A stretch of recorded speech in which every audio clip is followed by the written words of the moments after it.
जय सद्गुरू. जयश्रीस रेसिपीमध्ये आपलं स्वागत आहे. आजची आपली रेसिपी आहे उपवासाचा बटाटा.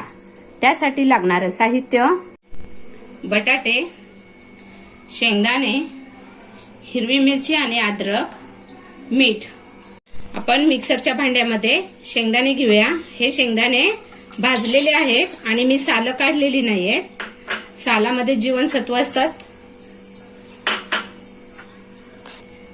शेंगदाण्याच्या सालांमध्ये जीवनसत्व असतात, त्याच्यामुळे मी शेंगदाण्याची सालं काढत नाही. तुम्हाला काढायची असली तर काढू शकता. आता आपण ह्याच्यामध्ये अद्रक आणि हिरवी मिरची घेऊया. तुम्हाला बटाटा किती तिखट हवा त्याच्यानुसार मिरच्या घ्यायच्या ते. आता आपण हे मिक्सरला फिरून घेऊया. आपलं हे वाटून झालेलं आहे. आपल्याला हे जास्त बारीक करायचं नाहीये, थोडंसं असं भरडं ठेवायचंय.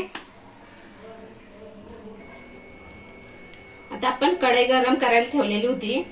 आता त्याच्यामध्ये आपण 1 चमचा तूप घालूया.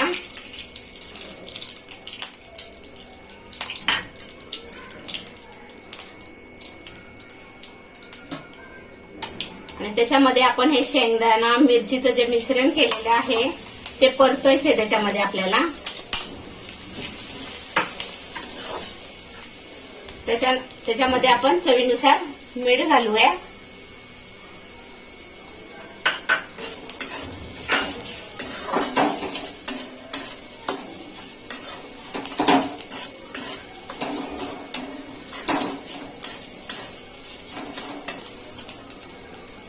आता आपण हे बटाटे घालूया.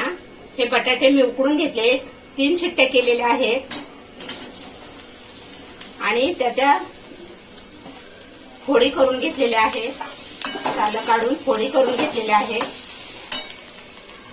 आता आपण त्या शेंगदाणा आणि मिरचीच्या मिश्रणाला थोडंसं मीठ टाकलं होतं. आता बटाट्यांसाठी थोडंसं मीठ घालूया वरनं.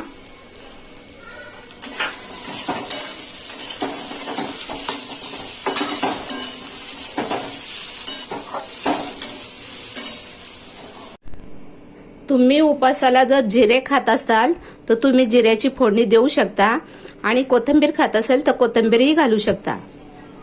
आपला उपवासाचा बटाटा आता तयार झालेला आहे. आता आपण एका बाउलमध्ये काढून घेऊया.